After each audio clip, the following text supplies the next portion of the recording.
Hello, my name's David Bruce. So if you ask jazz musicians which classical composers they like, one name that crops up more than most, even amongst people who aren't really into classical music, is Igor Stravinsky. And I think a lot of that comes down to just one piece, the Rite of Spring. I mean, just look at how many jazz versions there are of the Rite that have been made over the years.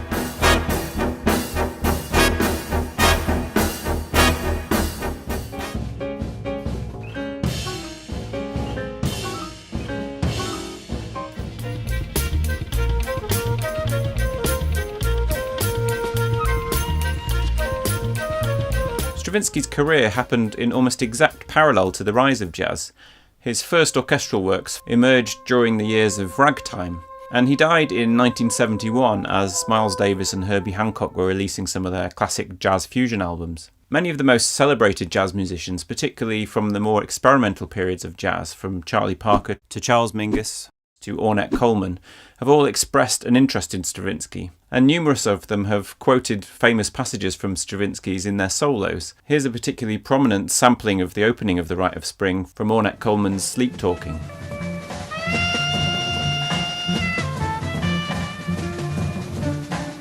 So many of these are among the more experimental jazz composers, and this may give us part of the clue as to where the interest lies. But overall, I would say that part of the reason why so many jazz musicians love him is that a lot of what Stravinsky does has a sort of second cousin, distant family resemblance to jazz.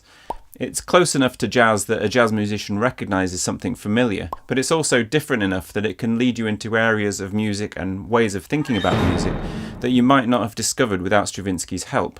And this goes for areas of rhythm, harmony, orchestration, and overall attitude. But we'll come back to that in a minute. I first wanted to look at how jazzy Stravinsky himself actually was. And the surprising answer is really not very much.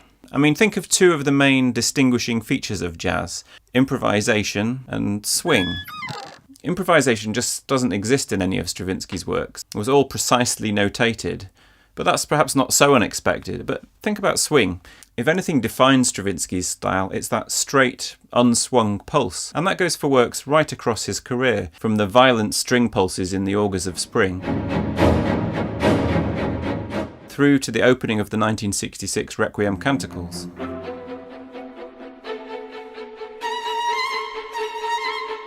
Across his career, there are 5 works that make an open reference to jazz. There's the Preludium for Jazz Ensemble, written in 1937, and perhaps a test piece for the more substantial Ebony Concerto, written in 1945, for Woody Herman's big band. And then there are 3 earlier ragtime pieces: Ragtime for 11 Instruments, Piano Rag Music, and the short ragtime section in The Soldier's Tale. So Ebony Concerto was often cited as Stravinsky's most jazzy piece. It was after all written for one of the leading big bands of the period. But it seems that Stravinsky took the commission without knowing an awful lot about Woody Herman or his band. He wrote a clandestine note to Herman, signing it in a pseudonym, requesting a representative sample of the band's records. And later he wrote to a friend admitting he was unnerved by my lack of familiarity with this sort of thing. And the Ebony Concerto itself really isn't terribly jazzy. Sure, it does contain a few jazz tricks, like the cute Harmon-muted wah-wah at the end of the first movement, or the glissing trombones in the third movement. These trombones perhaps nod to the tailgate style of trombone playing popular in the 1920s, people like Kid Ory. But to see how deeply unjazzy the Ebony Concerto really is, just look at the writing for drum kit. There are no swinging ride cymbals, no sense of that percussion backbone that runs through all big band writing. The kit is instead very modestly used, limited to just a few military-style rolls in the second and third movements.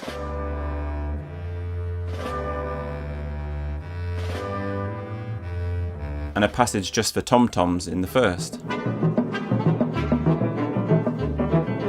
And like that trombone moment, what jazz there is in the Ebony Concerto looks back to a far earlier period of jazz. In fact, I would say that ragtime is the only period of jazz history that Stravinsky truly interacted with. And by the way, if you want to hear more about the ragtime influence on the Ebony Concerto, check out the video I did for London Symphony Orchestra, which I'll link to below. But even with ragtime, I think it's fair to say that Stravinsky's knowledge of the genre is pretty superficial, or to put it more generously, he was quite limited in the ways he incorporated ragtime elements into even those pieces he called ragtimes. To give you a comparison, look at one of the most famous classical pieces based on ragtime, Debussy's Gollywog's Cakewalk. Debussy quite clearly uses two of the most characteristic aspects of the ragtime in this piece. The left hand, which alternates two chords and moves in a sort of umchar style between the bass note and the chord, and then a right hand which prominently features this rhythm. Now, there are whole academic treatises on how important that rhythm is to ragtime, but it's quite striking that even in some of the pieces Stravinsky calls ragtime, such as piano rag music, this rhythm can barely be found.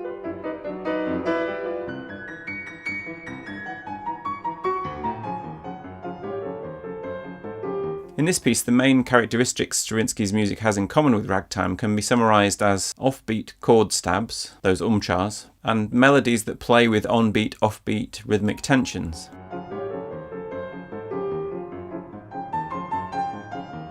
And although this all sounds like a criticism, this is really the first example of why Stravinsky might be a composer of interest to jazz musicians. He's definitely not one of those composers who trendily tries to make his own music down with the kids by being jazzy. He doesn't remind you, as Mark Anthony Turnage remarked of some composers, of that excruciating feeling you get when you hear opera singers trying to sing jazz. So Stravinsky doesn't fashionably imitate jazz, but the music itself is quite close in many of its aspects to jazz. Let's take the idea of syncopation. Here's a fairly typical ragtime piece by Scott Joplin.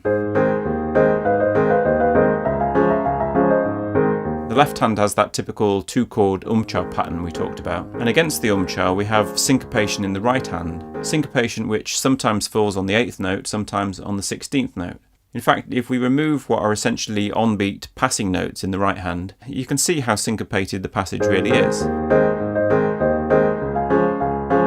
Now, firstly, umchar patterns like this are themselves extraordinarily common throughout Stravinsky's music, but let's look specifically at the petit airs movement from Stravinsky's Soldier's Tale.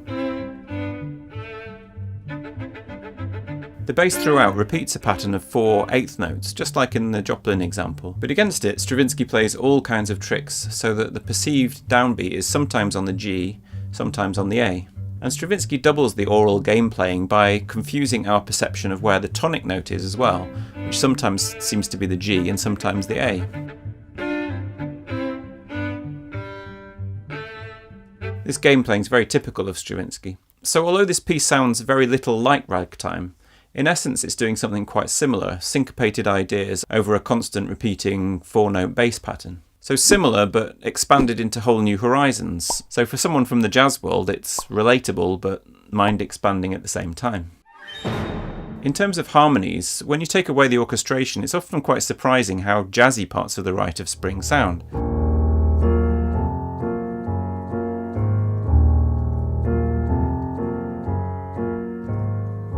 One of the aspects of Stravinsky's style that I think particularly appeals to jazz musicians is the way of having a diatonic melody which is then harmonised by some pretty radical chords underneath.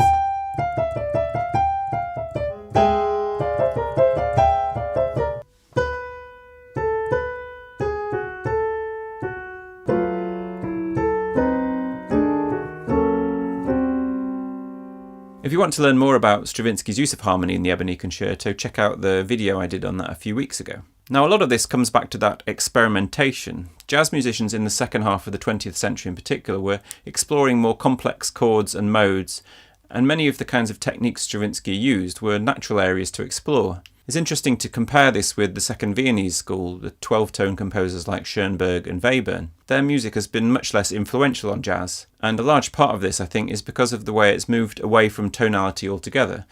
Stravinsky's music may be dissonant and experimental, but it remained rooted in tonality, however distorted, and that, I think, made him someone that jazz composers could relate to. In terms of orchestration too, many of Stravinsky's choices seem to have had particular resonance to jazz players. Pianist Bob Gluck describes how he discovered Miles Davis's Bitches Brew and the Rite of Spring at about the same time, and one thing he noticed that they shared in common was the bass clarinet.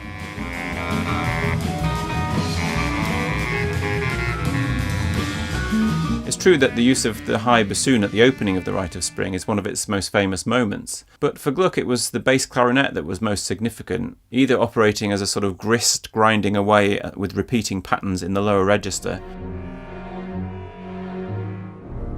or as one of those brief distinctive solo outbursts that punctuate major turning points in the piece.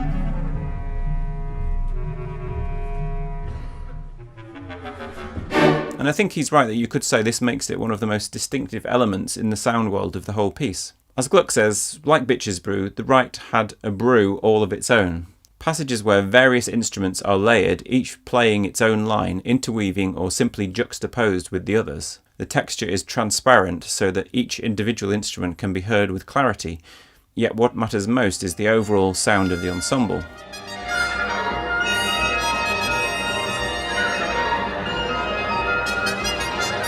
And for Gluck that formed a direct comparison with the way Miles Davis layers instruments on The Pharaoh's Dance, for example, from Bitches Brew.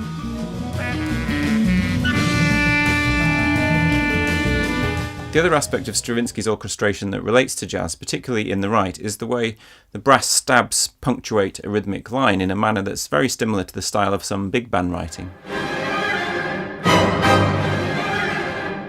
So you've got the rhythm, the harmony, the orchestration, but finally, and maybe most importantly, you've got the attitude. Whether or not the famous stories of the riots at the premiere of The Rite of Spring are exaggerated or not, the piece certainly was an unleashing of a primal energy, one which is rarely heard to such a degree in classical music, but one which in jazz is actually much more common. Pianist Ethan Iverson, whose band Bad Plus recorded one of those jazz versions of the Rite we heard earlier, suggested that the Rite's red-blooded folkloric rhythm was the key to its lasting influence. Stravinsky, he said, had that earthy groove since birth.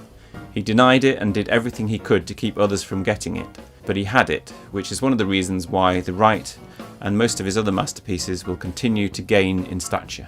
I could talk about Stravinsky all day. There's still so much more to cover with his music, and hopefully we'll come back to more videos on it in the future. Thank you so much for watching. If you enjoyed the video and you haven't already, do please consider subscribing. And if you really like what I do here on the channel, you're welcome to join my patrons over at Patreon. Do let me know in the comments if you're a jazz musician who's been influenced by Stravinsky, or if you hate him. I'd love to hear what your thoughts are, and I'll see you next time.